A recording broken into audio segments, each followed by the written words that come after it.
இஸ்ரவேல் புத்திரரே, கர்த்தருடைய வார்த்தையை கேளுங்கள். தேசத்து குடிகளோடே கர்த்தருக்கு வழக்கு இருக்கிறது. அது ஏனென்றால் தேசத்திலே உண்மையும் இல்லை, இரக்கமும் இல்லை, தேவனை பற்றிய அறிவும் இல்லை. ஹல்லேலூயா. இந்த வார்த்தையினுடைய பின்னணி என்ன அப்படின்னா, வடக்கு ராஜ்யத்தினுடைய அழிவை குறித்து தீர்க்க தரிசனம் உரைத்த 2 பேர்ல ஓசியா ஒருத்தர்.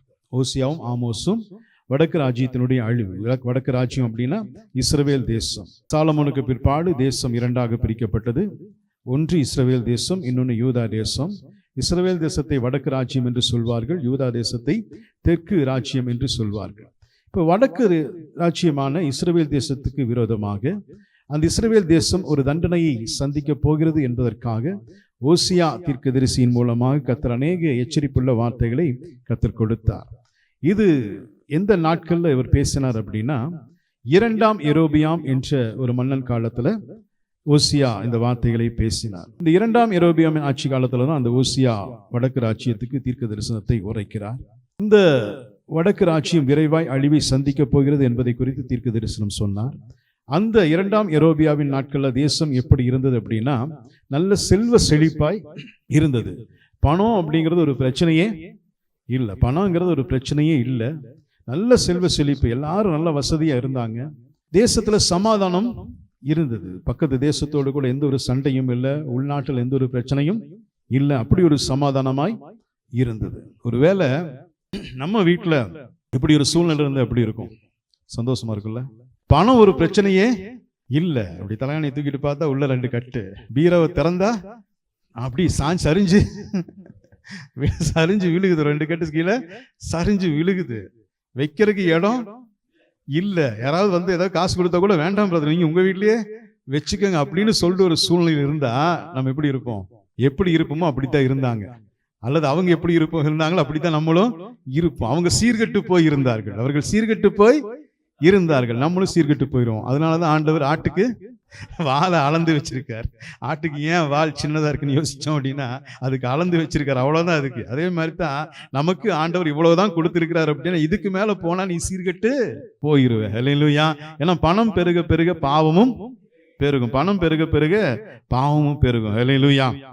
அப்படி ஒரு சூழ்நிலையில இஸ்ரவேல் தேசம் இருக்கும் பொழுது ஜனங்களுடைய சீர்கேட்டின் நிமித்தமாக ஒரு மிகப்பெரிய அழிவு வரப்போகிறது, மிகப்பெரிய தேசத்துக்கு தண்டனை வரப்போகிறது என்பதை குறித்து ஓசியா தீர்க்கதரிசனத்தின் மூலமாக அந்த தேசத்துக்கு கர்த்தர் எச்சரிக்கிறார். இஸ்ரவேல் ஜனங்களை எச்சரிக்கும் பொழுது சொன்ன வார்த்தை தான், உனக்கும் எனக்கு ஒரு வழக்கு இருக்கு, ஜனங்களுக்கும் எனக்கும் ஒரு வழக்கு இருக்கு. கோர்ட்ல கேஸ ஃபைல் பண்றோம், பரலோக கோர்ட்ல கேஸ ஃபைல் பண்ண போறேன் அப்படின்னு சொல்லி, என்ன பிரச்சனை, எதனால வழக்கு, எதனால உங்க மேல கேஸ் போடுறேன், எதனால உங்களுக்கு தண்டனை வரும் அப்படின்னு சொல்லி இஸ்ரவேல் ஜனங்களுக்கு ஓசியா தீர்க்கதரிசியின் மூலமாக பேசின வார்த்தை தான் நாம் படித்ததான் இந்த வசனம். இஸ்ரவேல் புத்திரரே, கர்த்தருடைய வார்த்தையை கேளுங்கள்.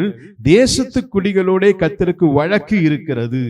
ஏன் வழக்கு? எதற்காக கர்த்தர் தண்டிக்க போறார்? ஏன் மிகப்பெரிய தண்டனை வரப்போகுது அப்படின்னா, தேசத்துல உண்மை இல்லை, தேசத்துல உண்மை இல்லை, இரக்கமும் இல்லை, தேவனை பற்றிய அறிவும் இல்லை. ஹல்லேலூயா.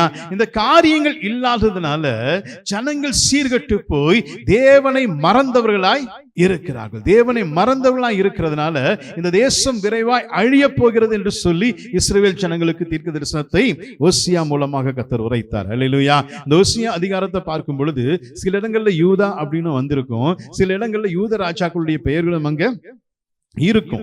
அது ஏன் அப்படின்னா, இவர் சொல்ற தீர்க்க தரிசனத்தெல்லாம் சொல்லிட்டு அழிவு வரப்போற சமயம், சமரியா முற்றுகை போடப்படுகிற சமயம், இவர் தப்பிச்சு யூதாவுக்கு போயிட்டார். ஆண்டவர் யூதாவுக்கு தப்பிச்சு கொண்டு போயிட்டார். இங்க இருந்து அவனை கொண்டு போடுவாங்கயா, நீ ஓடிரு யூதாவுக்குன்னு சொல்லி யூதாவுக்கு இவர் தண்டிக்காதபடிக்கு கர்த்தர் யூதாவுக்கு கொண்டு போயிட்டார். இப்ப யூதாவில் உட்கார்ந்துட்டு கர்த்தர் பேசின வார்த்தைகள் எல்லாம் ஞாபகப்படுத்தி எழுதும் பொழுது அந்த ராஜாக்கள் பெயரையும் அந்த யூத தேசத்துக்கு ஒரு சில அறிவுரைகளையும் அங்க எழுதி வைத்திருக்கிறார். ஹல்லேலூயா.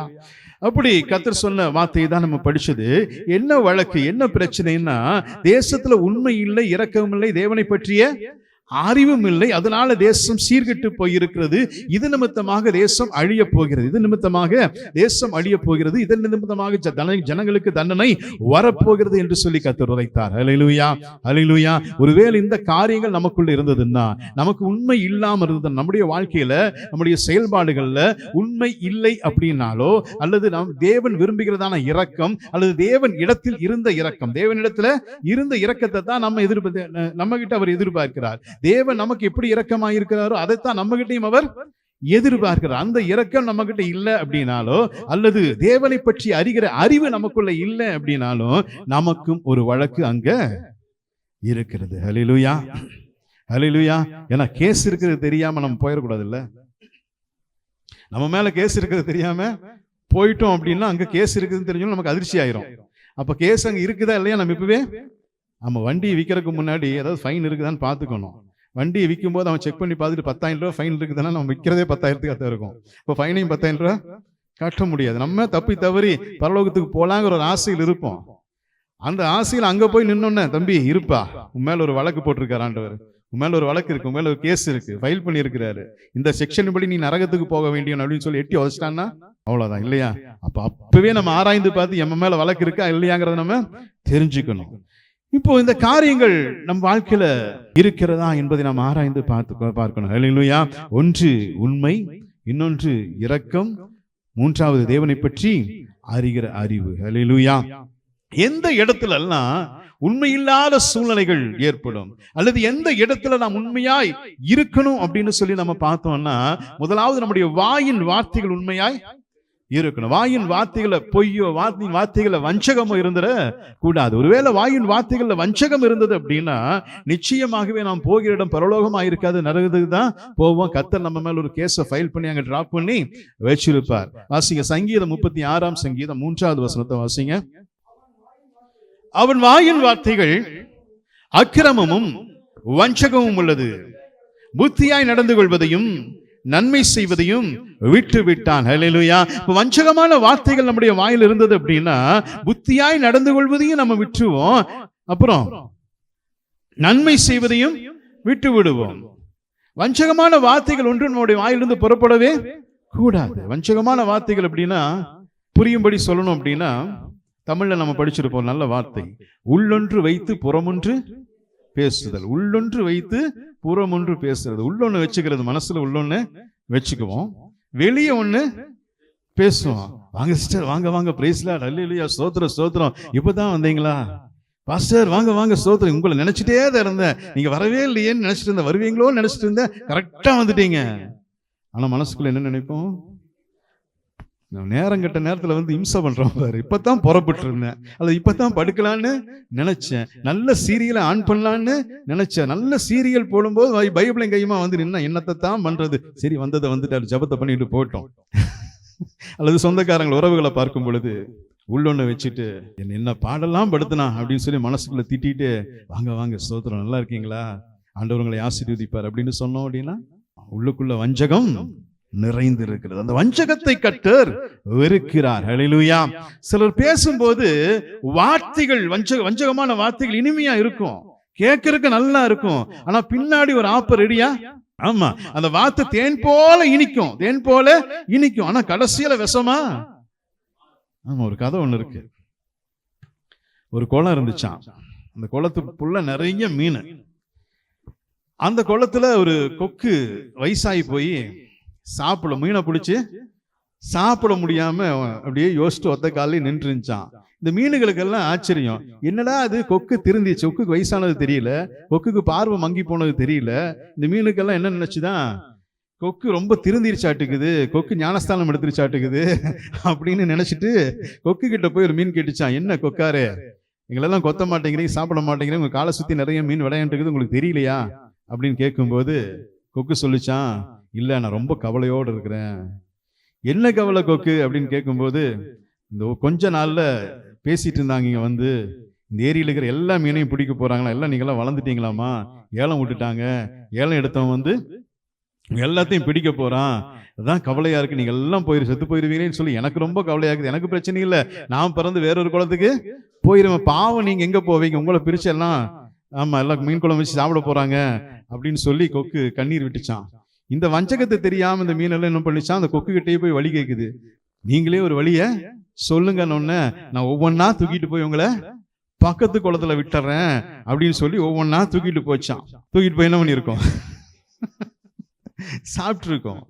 அப்ப வஞ்சகமான வார்த்தையில இந்த மீனெல்லாம் மயங்கி போயிருச்சு, பின்னாடி இருக்கிற ஆபத்தை உணரல. அதே மாதிரி அநேக வஞ்சகமான வார்த்தைகள் நம்மை நோக்கி வரும். பின்னாடி விஷம் இருக்குதான் நம்ம தான் பார்க்கணும், நம்ம தான் ஆராய்ந்து பார்க்கணும். ஏன்னா தேவன் நமக்கு அந்த ஞானத்தை கொடுத்திருக்கிறார், அந்த வரத்தை கர்த்தர் கொடுத்திருக்கிறார், அதை பயன்படுத்தணும். அந்த கொக்கு சாப்பிட்டது நீங்க நினைக்காதீங்க, அது நிறைய போய் சாப்பிட்டுச்சு. அப்புறம் ஒரு நண்டு ஒன்று இருந்துச்சு, அந்த நண்டு பார்த்து என்ன சொல்லிச்சான் கொக்கு கிட்ட, ஐயோ கொக்கே எல்லாத்தையும் மீனையும் காப்பாத்துறீங்க, என்னையும் கொஞ்சம் காப்பாத்துங்க. இந்த மனுஷனுங்க நண்டு கறி இப்படின்னா ரொம்ப பிடிக்கும், சூப்பு வச்சு சாப்பிட்டுருவான், குழம்பு வச்சு சாப்பிட்டுருவான், அதனால என்ன காப்பாத்துங்கன்னு சொல்லி நண்டு சொல்லிச்சான். நண்டையும் தூக்கிட்டு கொக்கு பறந்து போகும்போது கீழே விடும்போதே, கீழே கொண்டு போகும்போதே, பாறைக்கிட்ட கொண்டு போகும்போது நண்டு பார்த்துருச்சான், நிறைய மீனெல்லாம் இருந்தது. இது கொக்கு போய் பாறையில வச்சோன்னா நண்டு வாய் திறந்துருச்சான். நண்டு வாய் திறந்து கொக்கு கொக்கு அப்படின்னு சொல்லி அழுக ஆரம்பிச்சிருச்சான். ஏன் நண்டு அழுகிற, உன்னதான் நான் காப்பாற்ற போறேனே அப்படின்னு சொல்லவும் நண்டு சொல்லிச்சான், இன்னும் நிறைய கொளுத்த நண்டெல்லாம், கொழுன்னு இருக்கிற நண்டெல்லாம் அங்க ஒரு வலையில நிறைய இருக்குது, அதெல்லாம் காப்பாற்றணுமே, உங்களால தூக்கிட்டு வர முடியுமான்னு கொக்குக்கு சந்தோஷமா போயிடுச்சு. ஆஹா, இன்னைக்கு சாப்பிட்டா இந்த ஒரு நண்டுக்கறி தான் சாப்பிடணும், இதை கூட்டிட்டு போய் விட்டோம்னா நிறைய நண்டுக்கறி நமக்கு கிடைக்கணும்னு சொல்லி இந்த மீன் போர் அடிச்சிருச்சு. எத்தனை மீனை தான் சாப்பிட்றது, சரி நண்டை சாப்பிடும். நம்ம ஒரு வாரம் சிக்கனே சாப்பிட்டு போர் அடிச்சுன்னா ஒரு வாரம் வேற ஏதாவது மட்டனோ அல்லது மீனோ வாங்குறோம் இல்லையா, அந்த மாதிரி நண்டை தூக்கிட்டு வந்து உள்ளான்னு சொல்லிட்டு இந்த நண்டை தூக்கிட்டு பழைய குளத்துக்கே போச்சான். பழைய குளத்துக்கு மேல பறக்கும் பொழுது என்ன பண்ணிச்சான், நின்று குளத்துக்கு மேல வந்துட்டோம், தப்பிச்சிட்டோம் நினைச்சு தெரிஞ்சோன்னே கழுத்தை பிடிச்சி கொடுக்கல கொட்டி கட்டிச்சிருச்சான். அந்த முடிவு போயிருச்சு. அப்ப துன்மார்க்கனுடைய முடிவு அழிவை நோக்கி போய் கொண்டிருக்கிறது. ஆனா அவனுடைய வஞ்சகமான வார்த்தைகளுக்கு நாம தப்பித்துக் கொள்ள வேண்டும். ஹல்லேலூயா, ஹல்லேலூயா. நம்ம வாயின் வார்த்தைகளிலிருந்து எந்த ஒரு வஞ்சகமான வார்த்தைகளும் வரக்கூடாது. ஒருவேளை நம்ம உண்மையை பேசுறதுனால பலருக்கும் பிடிக்காம போயிடலாம். ஏன்னா உண்மை எப்படி இருக்கும், கசகத்தான் செய்யும். வஞ்சகமான வார்த்தைகள் தான் இனிக்கும். நம்ம உண்மையை பேசுவதனால பலருக்கும் பிடிக்காம போயிடலாம், பலரும் நமக்கு எதிராக மாறலாம். ஆனா ஒரு நாள் அதை உணருவார்கள், ஒரு நாள் அதை உணருவார்கள். ஹல்லேலூயா.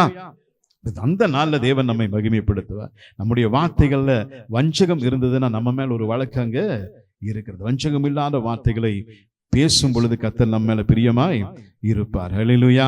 அதே போலத்தான் நம்முடைய அன்பு உண்மையாய் இருக்கணும். மற்றவர்களை நேசிக்கிறோமா, உண்மையாய் நேசிக்கணும். அந்த நேசத்துல ஒரு வஞ்சகம் இருந்துட கூடாது. யாரை நாம நேசித்தாலும், பெற்றோர்களையோ அல்லது பிள்ளைகளையோ அல்லது உறவுகளையோ நண்பர்களையோ நேசிக்கும் பொழுது அந்த நேசத்துல வஞ்சகம் என்பது இருக்கக்கூடாது. வாசிங்க நீதிமொழிகள் 27:6 வாசிங்க. சிநேகிதன் அடிக்கும் அடிகள் உண்மையானவைகள், சத்துரு இடும் முத்தங்களோ வஞ்சனை உள்ளவைகள். ஹல்லேலூயா. நம்ம 2 அடி அடிச்சா கூட அந்த அடியில் உண்மை இருக்கணும். ஆனா வஞ்சகமா ஒருத்தரை நேசிக்கிறேன்னு சொல்லிடக்கூடாது, வஞ்சகமா ஒருத்தரை நேசிடக்கூடாது, வஞ்சகமா ஒருத்தர் மேல் அன்பை வச்சிடக்கூடாது. இங்க முத்தம் என்பது நேசத்தின் அடையாளம், அன்பின் அடையாளமாய் பார்க்கப்படுகிறது. யூதாசினுடைய முத்தம், அந்த அன்புக்கு அந்த அடையாளத்துக்கு பின்னாடி என்ன இருந்தது, அந்த முத்தத்துக்கு பின்னாடி, யூதாசுடைய முத்தத்துக்கு பின்னாடி என்ன இருந்தது, ஒரு மிகப்பெரிய வஞ்சகம் அங்க ஒளிந்திருந்தது. ஹல்லேலூயா. எந்த ஒரு சூழ்நிலையில அவன் என்னன்னா நாண்டு கொண்டு சேர்த்ததை பார்க்கிறோம். நாம் யாரை நேசிச்சாலும் சரி, நம்ம யார் மேல அன்பு வந்தாலும் சரி, அந்த அன்புல அளவு குறைவா இருக்கலாமே ஒழிய வஞ்சகம் இருந்துடவே கூடாது. இதே போல சம்பவத்தை சாமுவேல்ல வாசிக்கிறோம். 2 சாமுவேல் 20:9-10 வாசிக்கிறோம். 2 சாமுவேல் 20:9-10. அப்பொழுது யோவாப் அமாசாவை பார்த்து, என் சகோதரனே சுகமாய் இருக்கிறாயா என்று சொல்லி அமாசாவை முத்தம் செய்யும்படி தன் வலது கையினால் அவன் தாடியை பிடித்து தன் கையில் இருக்கிற பட்டயத்திற்கு அமாசா எச்சரிக்கையாயிராத போது யோவாப் அவனை குடல்கள் தரையிலே சரிந்து போகத்தக்கதாய் அதனால் வயிற்றிலே ஒரே குத்தாக குத்தினான், அவன் செத்து போனான். அப்பொழுது யோவாபும் பிக்ரியின் குமாரனாகிய சேபாவை பின்தொடர்ந்தார்கள். ஹல்லேலூயா. இப்போ தாவீது ராஜாவா இருக்கும் பொழுது அவனுடைய படைத்தளபதி யாரு அப்படின்னா யோவாப் அவனுடைய படைத்தளபதியா இருந்தான். ஒரு தடவை யோவாப, நீ சேபாவை போய் பாரு, அவனை கொன்று அப்படின்னு சொல்லி சேபாவை பிடிக்கும்படியாக யோவாபை அனுப்புகிறான். அதற்கு முன்னதாகவே அமாசாவை எங்க அனுப்பிச்சிருப்பான் அப்படின்னா, யூதா படையெல்லாம் நம்ம கூட சேர்த்துரு. இந்த அமாசா வந்து ரொம்ப திறமை வாய்ந்தவன். அமாசா, சமோசா ஞாபகம் வருதா? அமாசா என்பவன் ரொம்ப திறமை வாய்ந்தவன், இந்த யோவாபை விட திறமை வாய்ந்தவன். தாவீதுக்கு 2 பேர்த்தையும் விட்டுற மனசு இல்ல. 2 பேரும் பராக்கிரமசாலிகள் இல்லையா? 2 பேரும் நல்ல பராக்கிரமசாலிகள். யோவாபும் நிறைய காரியங்களை துணிந்து செயல்படுத்தக்கூடியவன். அமாசாவும் சாதுரியமாய் திறமையாய் பல காரியங்களை செய்து முடிக்க வல்லவனாக இருந்தான். அதெல்லாம் 2 பேர்த்தையும் விட்டுற மனசு இல்ல. இந்த அமாசா இடையில ஒரு கிறுக்குத்தனம் பண்ணுவான். என்ன கிறுக்குத்தனம்னா, அப்சலோம் கூட போய் சேர்ந்துருவான். அப்சலோம் கூட போய் சேர்ந்துட்டு திரும்பி வருவான். தாவீது திரும்ப ஏத்துக்குவான். ரொம்ப திறமை வாய்ந்தவன், அதனால அவனை ஏத்துக்குவான். இப்ப என்னாச்சு அப்படின்னா, அமாசா ரொம்ப திறமை வாய்ந்தவன்கிறது தாவீதுக்கும் தெரியும், யோவாபுக்கும் தெரியும். இப்போ அமாசா தாவீது கூட சேர்ந்துட்டான். அமாசாவை தாவீது பயன்படுத்துறான். எப்பா, படையெல்லாம் பிரிஞ்சு கிடக்குது, கோத்திரம் எல்லாம் கொஞ்சம் கொஞ்சமா பிரிஞ்சு கிடக்குது, யூதா கோத்திரத்துல கொஞ்சம் பேர் நம்ம கூட சேராம இருக்கிறாங்க, அவங்களையும் நம்மளோட சேர்த்த வேண்டிய பொறுப்பு நீதான், அதுக்கு திறமசாலி நீதான், அதுக்கு தகுந்தவன் சொல்லி அவனை நியமிக்கும் பொழுது இந்த பழைய ஆளுக்கு என்ன வரும்? பொறாம வரும். என்னடா இவ்வளவு தூரம் சர்ச்சை ஆரம்பிச்சிருந்தது, இப்போ வரைக்கும் நம்ம இருக்கிறோம், பாஸ்டர் நம்மளை பயன்படுத்தாம எவனோ ஒருத்தன் புதுசா வந்தான், இடையில வேற வெளியே போயிட்டு வந்தான், இவனை பயன்படுத்துறாங்களே, அப்படித்தானே யாருக்கு இருந்திருக்கும்? இப்படி ஒரு காரியம் யோவாபுக்கு தோன்றி இருக்கிறது. இந்த யோவாப் உடனே என்ன பண்ணா, சேபாவை தேடி போகும் பொழுது இந்த யூதா படைகள் எல்லாம் ஒண்ணு சேர்த்த போன அந்த அமாசா ஆப்போசிட்ல வராரு. ஆப்போசிட்ல வந்தோன்னு இவனோட ட்ரெஸ் எப்படி போட்டிருந்தா அதுக்கு முந்தின வசனத்துல இருந்திருக்கும். ட்ரெஸ்ஸுக்கு மேல ஒரு கச்சையை கட்டி அந்த கச்சையில கத்திய சொருகி இருந்தான். அந்த வசனம் படிங்களே பார்க்கலாம். அதுக்கு முன்னாடி இருக்குன்னு நினைக்கிறேன். இருப்படியில தொங்கிட்டு புறப்படியில் அது விழுந்தது. ஹல்லேலூயா. புறப்படியில் அது விழுந்ததுன்னு சொல்லி போட்டிருக்குது. அது தானா விழுகல. இப்ப இங்க கத்திய சொருகி இருக்கிறான். யோவாப் கத்திய சொருகி நடந்து வரான். அமாசா ஆப்போசிட்ல வரான். இவன் வெட்டலான்னு சொல்லி கத்தி எடுத்தாலும் என்ன ஆகும்? அமாசாக்கு தெரிஞ்சு போயிரு, என்ன வெட்ட போறான்னு சொல்லி ஒண்ணு அவன் வெட்டிடுவான், இல்ல ஓடிடுவான். இது நடக்க கூடாதுன்னு சொல்லிட்டு வஞ்சகமா எப்படி பண்றான் பாத்தீங்களா? கத்திய கீழே விட்டுறான். அது கீழே விழுந்துருது. இப்ப எடுக்கிறான், கத்தி எடுத்துட்டு ஆஹா நண்பனே அப்படிங்கும் பொழுது அவனுக்கு என்ன தோணும்? தெரியாம கத்தி கீழே விழுந்துருச்சு, அதை எடுத்துட்டான், என்னை கட்டி பிடிக்க வரான், அவனும் வரான். அவ்வளவுதான். அந்த முத்தத்துக்கு பின்பாக எவ்வளவு ஒரு பெரிய வஞ்சகம், எவ்வளவு ஒரு பொறாமை. ஹல்லேலூயா, ஹல்லேலூயா. நம்முடைய அன்புக்கு, நாம் வெளிப்படுத்துகிற அன்புக்கு பின்னாடி இப்படிப்பட்ட வஞ்சகங்கள் ஒரு நாளும் இருக்கக்கூடாது. வஞ்சகம் நமக்குள்ள இருந்ததுன்னா வழக்கும் நம்மிடத்துல இருக்கிறது. ஹல்லேலூயா. ஆண்டவர் நமக்கு விரோதமாய் வழக்கை வைத்திருக்கிறார். அதே போலதான் நம்முடைய வருமானமும் வஞ்சகமாய் இருக்கக்கூடாது. நம்முடைய வருமானமும் வஞ்சகமாய் இருக்கக்கூடாது. வாசிங்க எரேமியா 5:27 வாசிங்களேன். குருவிகளால் கூண்டு நிறைந்திருக்கிறது போல அவர்கள் வீடுகள் கபடங்களால் நிறைந்திருக்கிறது, ஆதலால் அவர்கள் பெருகி ஐஸ்வர்யவான்கள் ஆகிறார்கள். ஹல்லேலூயா, ஹல்லேலூயா. இப்ப நம்ம வீடு சகல பொருள்களாலும் நிரம்பி இருப்பதுல தப்பே இல்ல. விலையுந்த சோபாவா, ஓகே. விலையுந்த டைனிங் டேபிளா, ஓகே, ஒன்னும் பிரச்சனை இல்லை. நல்ல வாகனமா, ஓகே, ஒன்னும் பிரச்சனை இல்லை. ஆனா அது எப்படி வந்திருக்கணுங்க? வஞ்சகம் இல்லாத வருமானத்தினால வந்திருக்கணும். ஒரு குடிசை வீடா இருந்தாலும் சரி, அந்த குடிசை வீட்டுல ஒரு ஓட்ட சேரா இருந்தாலும் சரி, கிழிஞ்ச பாயா இருந்தாலும் சரி, அது உழைப்பினால. ஆமென், ஹல்லேலூயா. வஞ்சகத்தினால வருமானம் வந்திருந்தது அப்படின்னா நம்ம மேல ஒரு வழக்கு இருக்கிறது. இன்னைக்கு வஞ்சகத்தினால் அநேகர் சம்பாதிக்கிறாங்க. அடுத்தவங்க ஏமாத்தியே ஆமா சம்பாரிச்சுட்டே இருப்பாங்க. இவங்களுக்கெல்லாம் ஒரு முடிவு இல்லையா? இருக்கு. எங்க இருக்கு? கோர்ட்ல கேஸ் ஃபைல் பண்ணி வச்சிருக்கிறார். அவங்களுக்கு ஃபைல் பண்ணதே எப்ப தெரியும்? ஒண்ணு இந்த பிரசங்கத்தை கேட்டா தெரியும், இல்ல அங்க போனா ஆமா தேவ வார்த்தையை படிச்சா தெரியும், பைபிளை படிச்சா தெரியும். இப்ப தெரியாம ஏன் வஞ்சகத்தினால சம்பாரிச்சிருக்கிறாங்க? படிக்கிறது இல்ல, தேவ அறிவு இல்ல. அப்ப கோர்ட்ல கேஸ் இருக்குது எப்ப போய் தெரியும்? ஆமா, அப்ப பெயிலும் வாங்க முடியாது, ஜாமீனும் வாங்க முடியாது, கருணை மனுவும் கிடையாது. ஹல்லேலூயா. அப்படிப்பட்ட இக்கட்டான நிலைமையில் நாம செய்யக்கூடாது. அப்படின்னா எந்த விதத்திலும் வஞ்சகம் இருக்கக்கூடாது. வஞ்சகமான வருமானம் நம்மிடத்துல இருக்கக்கூடாது. உழைத்து சம்பாதிக்கிறோமா, எவ்வளவு வேணாலும் சம்பாதிச்சாலும் ஆண்டவர் சந்தோஷப்படுவார். நீ எவ்வளவு வச்சிருந்தாலும் ஆண்டவர் நிச்சயமா சந்தோஷப்படுவார். ஆனா அந்த வருமானம் எப்படி வந்திருக்கணுங்க? ஆமா, உழைப்பினால தேவ கிருபையினால வந்த வருமானம் அது வேதனை கூட்டாத ஐஸ்வர்யம். கர்த்தர் கொடுத்த ஆசீர்வாதம் ஒரு நாள் வேதனை. வஞ்சகத்தினால நம்ம சம்பாதிச்சோம்னா நிச்சயமாய் நம்ம மேல ஒரு வழக்கங்க பதியப்பட்டு இருக்கிறது. ஹல்லேலூயா. அதே போலதான் இருதயத்தில் உண்மையா இருக்கணும், அப்புறம் கொடுக்கிறதுலயும் உண்மையாய் இருக்கணும். வாசிங்கள மல்கியா 3ஆம் அதிகாரம் 8வது வசனம். மனுஷன் தேவனை வஞ்சிக்கலாமா? நீங்களோ என்னை வஞ்சிக்கிறீர்கள். எதிலே உம்மை வஞ்சித்தோம் என்கிறீர்கள்? தசமபாகத்திலும் காணிக்கையிலும் தானே. ஹல்லேலூயா. தசமபாகம் காணிக்கையில கூட அவரை நம்ம வஞ்சிக்க கூடாது. அப்படி வஞ்சித்தாலும் நம்முடைய வஞ்சனை உள்ள நமக்குள் இருக்கிறது. ஹல்லேலூயா. எந்த விதத்திலும் வஞ்சனை என்பது, வஞ்சகம் என்பது அல்லது உண்மை இல்லாத தன்மை மாய்மாலம் நமக்குள்ள இருக்கக்கூடாது. அப்படி இருந்தது அப்படின்னா பரலோகத்தில் நமக்கு எதிராக ஒரு கேஸ் அங்க ஃபைல் ஆயிருக்கு. ஹல்லேலூயா, ஹல்லேலூயா. இரண்டாவது காரியம், முதலாவது உண்மையா இருக்கணும், இரண்டாவது இரக்கம். ஹல்லேலூயா. இரக்கம் இல்லை என்று சொல்லி ஆண்டவர் இஸ்ரவேல் ஜனங்கள் மேல ஒரு கேஸை ஃபைல் பண்ணியிருக்கிறார். அவர்கிட்ட என்ன இரக்கம் இருந்ததோ அதையே நம்மிடத்தில் அவர் எதிர்பார்க்கிறார். வாசிங்க எபேசியர் 4:32 வாசிங்க. எபேசியர் 4:32. ஒருவருக்கொருவர் தயவாயும் மன உருக்கமாயும் இருந்து கிறிஸ்துவுக்குள் தேவன் உங்களுக்கு மன்னித்தது போல நீங்களும் ஒருவருக்கொருவர் மன்னியுங்கள். ஹல்லேலூயா. ஆண்டவர் நம்மளை எப்படி மன்னிச்சாரோ அதே போல மற்றவர்களையும் மன்னிக்க கற்றுக் கொடுக்கிறார் நமக்கு. ஹல்லேலூயா, ஹல்லேலூயா.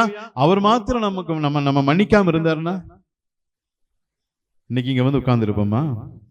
இன்றைக்கும் அழிஞ்சு போயிருக்கும். அவருடைய இரக்கத்தினாலதான் நம்ம இன்றைக்கும் ஜீவனோடு கூட இருக்கிறோம். அவருடைய இரக்கத்தினால, கிருபையினால், அவர் தந்த மன்னிப்பினாலதான் பரலோக ராஜ்யம் நமக்காய் காத்திருக்கிறது என்ற நிச்சயத்தோடு கூட நம்ம வாழ்ந்து கொண்டிருக்கிறோம். ஹல்லேலூயா. இல்லைன்னா நம்ம நரகத்துக்கும் பிசாசுக்கு எவ்வளவு தண்டனை, அதை விட டபுள் மடங்கு தண்டனை தான் நமக்கு கொடுக்கணும். அவ்வளவு மோசமானவங்க நம்ம பிசாசு விட. ஆமா, பிறந்த நாள் முதல் இந்த நாள் வரைக்கும் நம்ம செஞ்ச ஆண்டவருக்கு விரோதமாய் செஞ்ச காரியங்கள் எல்லாம் நம்ம பார்த்தோம்னா பிசாசு எவ்வளவு நல்லவன் சொல்லிடலாம். பிசாச அவ்வளவு விரோதமா நம்ம காரியங்களை செஞ்சிருக்கிறோம். அவ்வளவு தூரம் ஆண்டவர் நம்மளை மன்னிச்சிருக்கிறார். ஹல்லேலூயா. அவ்வளவு தூரம் ஆண்டவர் நம்மளை மன்னிச்சு கிருபையாய் கொண்டு வந்து நம்மளை நீதிமானாய் மாற்றி பரிசுத்தமானாய் மாற்றி உட்கார வச்சிருக்கிறார். ஹல்லேலூயா. அதை நினைச்சு பார்த்தோம்னா பக்கத்து வீட்டுக்காரங்க கூட சண்டை போட மாட்டோம். என்ன சொன்னாலும் உங்களை மன்னிக்கிறக்கா, உங்களை மன்னிக்கிறான்னா அப்படின்னு சொல்லிட்டு போயிடும். ஹல்லேலூயா. இன்னைக்கு பக்கத்து வீட்டுக்காரங்க கிட்ட பேசுறது இல்லை, ஏத்து வீட்டுக்காரங்க கிட்ட பேசுறது இல்லை. இந்த ஸ்கிட்ல சொன்னாரு அகத்தின்னு சொன்ன மாதிரி, முன்னாடி ரோடா போச்சு பின்னாடி காலி இடமா போச்சு, இருந்தாலும் அவங்க கூட நாங்க சண்டை போட்டிருக்கோம் ஸ்கிட்ல சொன்ன மாதிரி. அந்த மாதிரி பார்க்கிற எல்லாத்துக்கிட்டையும் நம்ம மன்னிக்க முடியாத இருதயத்தினால, இரக்கமில்லாத இருதயத்தினால நம்ம பகையத்தான் சம்பாரிச்சு கொண்டு இருக்கிறோம். ஹல்லேலூயா. சிலருக்கு பார்த்தோம் அப்படின்னா சொந்த மனைவியை மன்னிக்க மனசு வர மாட்டேங்குது, சொந்த கணவனை மன்னிக்க மனசு வர மாட்டேங்குது. இதெல்லாம் எந்த லிஸ்ட்ல வைக்கிறதுனே தெரியல. தனியா ஒரு கேட்டகரி உருவாக்கணும் போல இருக்கு. ஹல்லேலூயா. அவ்வளவு தூரம் ஏன் இருதயம் கடினம் அப்படிங்கிறது தெரிய மாட்டேங்குது. ஏன்னா ஆண்டவர் என்னை மன்னிச்சார் அப்படிங்கிறத நினைச்சு பார்க்கல. ஆண்டவர் என்னை மன்னிச்சிருக்கிறாரு. முதல்ல நம்ம பாவி அப்படிங்கறத உணர்ந்தா தான் மற்றவர்களை மன்னிக்க முடியும். நான் பாவி, என்னுடைய பாவத்தை ஆண்டவர் மன்னிச்சிருக்கிறார் என்கிற உணர்வு நமக்குள்ள இருக்கும் பொழுதுதான் மற்றவர்களை நாம மன்னிக்க முடியும். ஹல்லேலூயா. ஆண்டவர் நம்மிடத்துல இரக்கத்தை எதிர்பார்க்கிறார். ஆமென். இதே வசனம் கொலோசியர் எழுதப்பட்டிருக்கிறது. கொலோசியர் 3:12-13 வாசிங்க. கொலோசியர் 3ஆம் அதிகாரம் 12-13. ஆகையால் நீங்கள் தேவனால் தெரிந்து கொள்ளப்பட்ட பரிசுத்தரும் பிரியமும் உருக்கமான இரக்கத்தையும் தயவையும் மனத்தாழ்மையும் சாந்தத்தையும் நீடிய பொறுமையும் தரித்துக் கொண்டு ஒருவர் தாங்கி ஒருவர் பேரில் ஒருக்கு குறைபாடு உண்டானால் கிறிஸ்து உங்களுக்கு மன்னித்தது போல ஒருவருக்கு ஒருவர் மன்னியுங்கள். ஹல்லேலூயா. இந்த ஒரு வசனத்தை அப்படியே கடைபிடிச்சா குடும்பத்தில் பிரச்சனை வருமா? வரவே வராது. கணவனும் சரி மனைவியும் சரி இந்த ஒரு வசனத்தை அப்படியே ஃபாலோ பண்ணா குடும்பத்துக்குள்ளேயும் பிரச்சனை வராது, பக்கத்து வீட்லயும் பிரச்சனை வராது, வேலை செய்கிற இடத்துலயும் பிரச்சனை வராது. சத்துருவோடும் ஆண்டவர் சமாதானமா இருக்க கர்த்தர் உதவி செய்வார். ஹல்லேலூயா, ஹல்லேலூயா. வேதம் நம்மை வழி நடத்துவதற்காக தான் கொடுக்கப்பட்டிருக்கிறது. வேதம் நம்மை வாழும் முறையை கற்றுக் கொடுக்கிறது. முடிந்த வரைக்கும் அதை நம்ம ஃபாலோ பண்ணோம்னா ஆண்டவர் மேலும் மேலும் நம்மை உயர்த்தி கொண்டே இருப்பார். ஹல்லேலூயா. மேல வழக்கு இருக்கக்கூடாதுன்னா உண்மையா இருக்கணும், இரக்கமுள்ளவர்களாய் இருக்கணும். மூன்றாவதாக தேவனை பற்றிய அறிவு இஸ்ரவேல் ஜனங்களுக்கு இல்லாமல் இருந்தது. ஹல்லேலூயா. கர்த்தர் இஸ்ரவேல் ஜனங்களுக்கு கொடுத்த வாக்கு தத்துவம் என்ன அப்படின்னா, வாசிங்க ஓசியா 2:20. உண்மையாய் உன்னை எனக்கு நியமித்துக் கொள்ளுவேன், நீ கர்த்தரை அறிந்து கொள்ளுவாய். ஹல்லேலூயா. அப்ப நீ கர்த்தரை அறிந்து கொள்ளுவாய் என்பது வாக்கு தத்துவம். இஸ்ரவேல் ஜனங்களுக்கு தேவன் கொடுத்த வாக்கு தத்துவம், நீ கர்த்தரை அறிந்து கொள்ளுவாய். ஒவ்வொருவருக்கும் கர்த்தர் கொடுத்த வாக்கு தத்துவம், நீ கர்த்தரை அறிந்து கொள்ளுவாய். இப்ப கர்த்தரை அறிந்து கொள்ளுவாய் அப்படின்னு சொல்லி வாக்கு தத்துவத்தை கர்த்தர் கொடுத்துட்டு 4வது அதிகாரத்துல அதை குறையா சொன்னார் அப்படின்னா, நீ கர்த்தரை அறிந்து கொள்ளல அப்படின்னு சொன்னா யார் மேல தப்பு? அவர் அறிந்து கொள்ளக்கூடிய கிருபையை நமக்கு கொடுத்துட்டார். கர்த்தரை அறிந்து கொள்ளக்கூடிய வழிமுறைகளையும் கர்த்தர் நமக்கு கொடுத்துட்டாரு. அறிந்து கொள்ளல அப்படின்னா நம்ம அறியறதுக்கு விருப்பம் இல்லை, நம்ம தெரிஞ்சுக்கல, நம்ம அதை சுதந்திரித்துக் கொள்ளவில்லை அப்படின்னு தான் அர்த்தம். ஹல்லேலூயா. இன்னைக்கு ஒரு வாலிப பையன்கிட்டயோ இல்லை சிறு பிள்ளைகிட்டயோ ஒரு பைக்கை பத்தி ஒரு காரை பத்தி கேட்டோம்னா, டாப் டு பாட்டம் அதோடைய பம்பர் இப்படி இருக்கு, பின்னாடி டெயில் லேம்ப் இப்படி இருக்கு, டயர் சைஸ் இவ்வளோ, அதோடைய பிஹெச்பி இவ்வளோ, பவர் இவ்வளோ, டார்க் இவ்வளோ, மைலேஜ் இவ்வளோ கொடுக்கும், அந்த கார் எப்போ டிசைன் பண்ணாங்க, எந்த இயரில் வந்துச்சு, ஆமாம் இந்த நாட்டிலேருந்து வந்துச்சு, எந்தெந்த கிரிக்கெட் வீரர்கள்லாம் அந்த காரை வச்சிருக்காங்க, எந்த நடிகர்கள் எல்லாம் அந்த காரை, எல்லாம் தெரியும், எல்லாம் ஃபிங்கர் பிரிண்ட்ல வச்சிருப்பாங்க. வீடியோ கேமை பத்தி கேளுங்க, எப்படி விளையாண்டா எப்படி ஜெயிக்கலாம், எத்தனை பேர் இந்த கேம்ல விளையாடலாம், இந்த கேம் விளையாடலாம், போன்ல எவ்வளவு மெமரி வேணும், கம்ப்யூட்டர்ல எவ்வளவு மெமரி வேணும், அவ்வளவு தெரிஞ்சு வச்சிருப்பான். ஆனா பைபிள் ஒரு வசனத்தை கேளுங்களேன், முழிப்பான் பேந்த. ஆமா, நம்ம சகோதரிகளுக்கும் அப்படித்தான். என்ன புடவை இப்ப ஃபேமஸா இருக்கு, சின்ன பார்டர் ஃபேமஸா, பெரிய பார்டர் ஃபேமஸா, பார்டர் இல்லாம இருக்கிறது ஃபேஷனா, ஆரணிப்பட்ட எது இப்போ லேட்டஸ்டா இருக்குது எல்லாம் சொல்லிடுவாங்க. இந்த சீரியல்ல இந்த புடவை யாரு கட்டிட்டு வந்தா எல்லாம் தெரியும், ஒவ்வொரு சீரியல் கதையும் தெரியும், டாப் டு பாட்டம் தெரியும், சீரியல் ஆரம்பத்துல இருந்து இப்ப நடக்கிறது வரைக்கும் தெரியும், இனி முடிய போற கதையும் தெரிஞ்சு வச்சிருப்பாங்க. ஏன்னா பல சீரியலை பார்த்தாச்சு இல்ல, அப்ப எப்படி டைரக்டர் கொண்டு போவான், இந்த டைரக்டர் எப்படி கொண்டு போவான், இவன் எப்படி நடிப்பான், எல்லாத்தையும் தெரிஞ்சு வச்சிருப்போம். ஆனா என்ன தெரியாது, பைபிள வார்த்தை தெரியாது. ஹல்லேலூயா. ஹல்லேலூயா. உங்களுக்கும் தெரியும் எதுல இன்வெஸ்ட்மென்ட் பண்ணா எவ்வளவு வெட்டி வரும், என்ன இப்படி எல்லாம் சம்பாதிக்கலாம் அப்படிங்கிறது உங்களுக்கும் தெரியும். ஆனா என்ன தெரியாது, வேத வசனத்தில் நாம் அவ்வளவு தெரியினவர்களாய் இல்ல. அதுல எவ்வளவு ஞானம் இருக்கோ அதை விட இவ்வளவு அறிவு நம்ம இதுல ஞானம் நமக்கு வளர்ந்து இருக்கணும். அப்ப ஏன் ஒரு வாலிபனுக்கு ஒரு பைக்கை பத்தி காரை பத்தி டாப் டு பாட்டம் நல்லா தெரியுது, பைபிள் நல்லா தெரியல அப்படின்னு என்ன காரணம்? பைக்கு மேல அவ்வளவு விருப்பம், காரு மேல அவ்வளோ அங்க வச்சிருக்கிற விருப்பம் எங்க இல்ல, ஆண்டவரை அறிகிற அறிவுல விருப்பம் இல்லை. ஹல்லேலூயா. இன்றைக்கு பெரும்பாலான கிறிஸ்தவர்கள் அப்படித்தான் இருக்கிறோம், பெரும்பாலானவர் அப்படித்தான் இருக்கிறோம். ஆண்டவரை அறிகிற அறிவுல நாட்டம் இல்லை, அவர் மேல நமக்கு விருப்பம் இல்லை, அவரை அறிந்து கொள்வதில் அதிக விருப்பம் இல்லை, ஆனா உலகத்தின் மேல அதிக விருப்பம் நமக்கு இருக்கிறது. ஹல்லேலூயா. ஹல்லேலூயா. ஒரே ஒரு வசனத்தை வாசிச்சு முடிக்கலாம். ஓசியா 4ஆம் அதிகாரம் 6வது வசனம். என் ஜனங்கள் அறிவில்லாமையினால் சங்காரமாகிறார்கள், நீ அறிவை வெறுத்தாய், ஆகையால் நீ என் ஆசாரியனா இராதபடிக்கு நானும் உன்னை வெறுத்து விடுவேன், நீ உன் தேவனுடைய வேதத்தை மறந்தாய், ஆகையால் நானும் உன் பிள்ளைகளை மறந்து விடுவேன். ஹல்லேலூயா. ஹல்லேலூயா. நம்ம அறிவை வெறுத்தோம்னா ஆண்டவர் நம்மளை வெறுத்துருவார். கர்த்தரை தேடுகிற அறிவு, கர்த்தரை அறிந்து கொள்ளுகிற அறிவை நம்ம விரும்பல, வெறுத்தோம்னா கர்த்தர் நம்மை வெறுத்துருவாரு.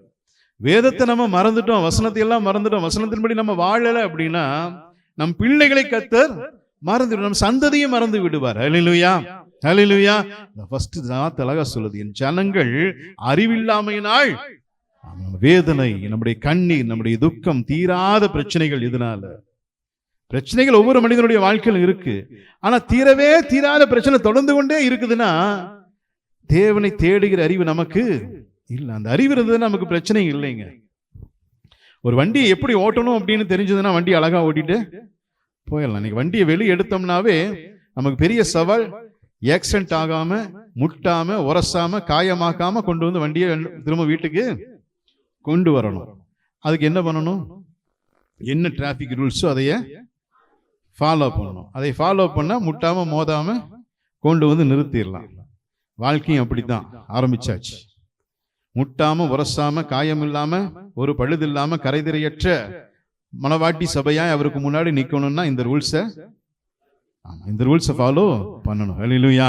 இப்ப அறிவில்லாமையினால தான் நமக்கு வேதனை, அறிவில்லாமையினால தான் நமக்கு கண்ணீர், தீராத பிரச்சனைகள் தொடர்ந்து கொண்டே இருக்க காரணம். ஹல்லேலூயா. மிகப்பெரிய ஒரு ஆசீர்வாதம், மிகப்பெரிய ஒரு பொக்கிஷம், இந்த உலக மக்களுக்கு கிடைத்த மிகப்பெரிய பொக்கிஷம் என்னன்னா பைபிள், தேவனுடைய வார்த்தை, தேவனை அறிகிற அறிவு. ஹல்லேலூயா. உலகத்துல கல்வி அறிவு வேணா ஒரு சிலருக்கு கிடைக்கும், ஒரு சிலருக்கு கிடைக்காது. ஒரு சிலருக்கு கிடைக்கும், ஒரு சிலருக்கு கிடைக்காது. ஒரு சிலர் நீட் பாஸ் பண்ண முடியும், ஒரு சிலர் நீட் பாஸ் பண்ண முடியாது. ஒரு சிலர் என்ஜினியரிங் படிக்க முடியும், ஒரு சிலர் படிக்க முடியாது. ஒரு சிலர் 10th தாண்ட முடியாது. 10வதுலயே வேலைக்கு போக வேண்டிய கட்டாயம் இன்னமும் சில குடும்பங்கள் இருக்கு, இன்னமும் சில குடும்பங்கள்ல இருக்கு. அப்படிப்பட்ட சூழ்நிலையில கல்வி அறிவு என்பது ஒரு சிலருக்கு கிடைக்கும், ஒரு சிலருக்கு கிடைக்காமையும் போலாம். அந்த வாய்ப்பு, படிக்கிறதுக்கு திறமை இருக்கலாம், ஆனா வாய்ப்பு இல்லாமல் போலாம். ஆனா எல்லாருக்கும் இலவசமா கிடைக்கக்கூடியது தேவனை அறிகிறதான அறிவு. ஹல்லேலூயா. யாரும் போதிக்க வேண்டியன்னு அவசியமே இல்ல. கர்த்தரை தேடினா போது கர்த்தர் ஞானத்தினால நிரப்புவார். ஆமென். யோவான் அவன் எந்த இடத்துல இருந்து வெளிப்பாடுகளை பெற்றுக்கொண்டான்? யோவான் வெளிப்படுத்தின விசேஷத்தை எழுதும் பொழுது அந்த வெளிப்படுத்தின விசேஷத்தினுடைய வெளிப்பாடுகளை, தேவனிடத்திலிருந்து வெளிப்பாடுகளை எங்க பெற்றுக்கொண்டான்? பத்மு சிறையில, பத்மு தீவில் இருக்கிற சிறையில் அவன் பெற்றுக்கொண்டான்னு சொல்லி பார்க்கணும். அப்புறம் சிறைச்சாலையில தனிமையில் அவன் இருக்கும் பொழுது அவனால் தேவனோடு கூட உறவாடி அந்த ஞானத்தை, அறிவை பெற்றுக்கொள்ள முடியும். அப்படின்னா இவ்வளவு வசதிகள் நமக்கு இருக்கிறது. கையில ஒரு வேதாகமம் இருக்கிறது, நமக்கு படிக்க தெரியும். ஒருவேளை படிக்க தெரியலன்னா கையில மொபைல் இருக்கு, அதுல என்ன பைபிள், ஆடியோ பைபிள் இருக்கு. இவ்வளவு வசதிகள் இருந்தும் தேவன் மேல விருப்பம் இல்லாததுனாலதான் நாம் எப்படி இருக்கிறோம்? வேதத்தை படிக்காம, வேதத்தை தேடாம, தேவனுடைய அறிவை தேடாம இருக்கிறோம். ஹல்லேலூயா. தேடுவோம் அப்படின்னா நிச்சயமாகவே நாம் ஆசீர்வதிக்கப்படுவோம். நிச்சயமாகவே நம்முடைய குடும்பத்துல சமாதானம் வரும். ஹல்லேலூயா. வாழும் முறைகளை கற்றுக் கொடுக்கிற புத்தகம். நாம் எப்படி, மனுஷன் எப்படி பிறந்தா, மனுஷன் எப்படி உருவானா, மனுஷனுடைய வாழ்வு எப்படி முடிய போகுது, மனுஷன் எப்படி உருவான, மனிதனம் எப்படி உருவானது, கடவுள் யாரு, இந்த மனிதனம் எப்படி போய் முடிய போகுது, இடையில என்னெல்லாம் நடக்கும், இப்படி எல்லாம் வாழ்ந்தாதான் இப்படி நடக்கும், இப்படி வாழலாம் இப்படி ஆமா அழிஞ்சு போயிருவேன், இதெல்லாம் இருக்குது இல்லையா? அப்ப இதன்படி வாழ்ந்தோம்னா நிச்சயமாகவே எந்த ஒரு வேதனையும் எந்த ஒரு கண்ணீரும் இல்லாத ஒரு வாழ்க்கையை நம்மால வாழ்ந்து முடிந்து பரலோகத்துல பிரவேசிக்க முடியும். ஹல்லேலூயா. தேவ அறிவை நாம் அதிகமாய் தேடணும். இல்லைன்னா பரலோகத்தில் நமக்கு ஒரு வழக்கு இருக்கு. இவ்வளவு வாய்ப்பை கொடுத்து நீ என்னை அறியவில்லை. எல்லாருக்குமே கர்த்தர் இந்த நாட்களில் வாய்ப்பை கொடுத்து இருக்கிறார். ஒரு காலத்துல பார்த்தோம் அப்படின்னா பைபிள் இருந்தா தான் பைபிள் படிக்க முடியும், படிக்க தெரிஞ்சா தான் பைபிள் படிக்கும். இன்னைக்கு அப்படி இல்லை, இன்னைக்கு அப்படி இல்லை. மொபைலை திறந்தா வார்த்தை வெளியே நிறைய வசனங்கள் வருது, நிறைய பிரசங்கங்கள் வருகிறத பார்க்கிறோம். ஹல்லேலூயா. அவ்வளவு வாய்ப்புகள் இருந்தும் ஆண்டவரை குறித்த அறிவு நமக்கு இல்லை அப்படின்னா அவர் வாக்கு பண்ணிட்டார், நீ என்னை அறிந்து கொள்வாய் அப்படின்னு சொல்லி. ஆனா இன்னும் அறியல அப்படின்னா நம்ம மேலதான் மிஸ்டேக். ஹல்லேலூயா, ஹல்லேலூயா. அப்ப நம்ம மேல வழக்கு இருக்கக்கூடாதுன்னா இந்த 3 காரியங்களை நம்ம சரியாய் இருக்கணும், உண்மையாய் இருக்கணும். அடுத்தது இரக்கமாய் இருக்கணும். கர்த்தர் எப்படி இரக்கமாய் இருந்தாரோ அப்படி நாம் இரக்கமாய் இருக்கணும். அடுத்தது தேவனை அறிகிற அறிவில வளருளாய் நாம் இருக்கணும். கண்களை மூடி ஜெபிக்கலாம்.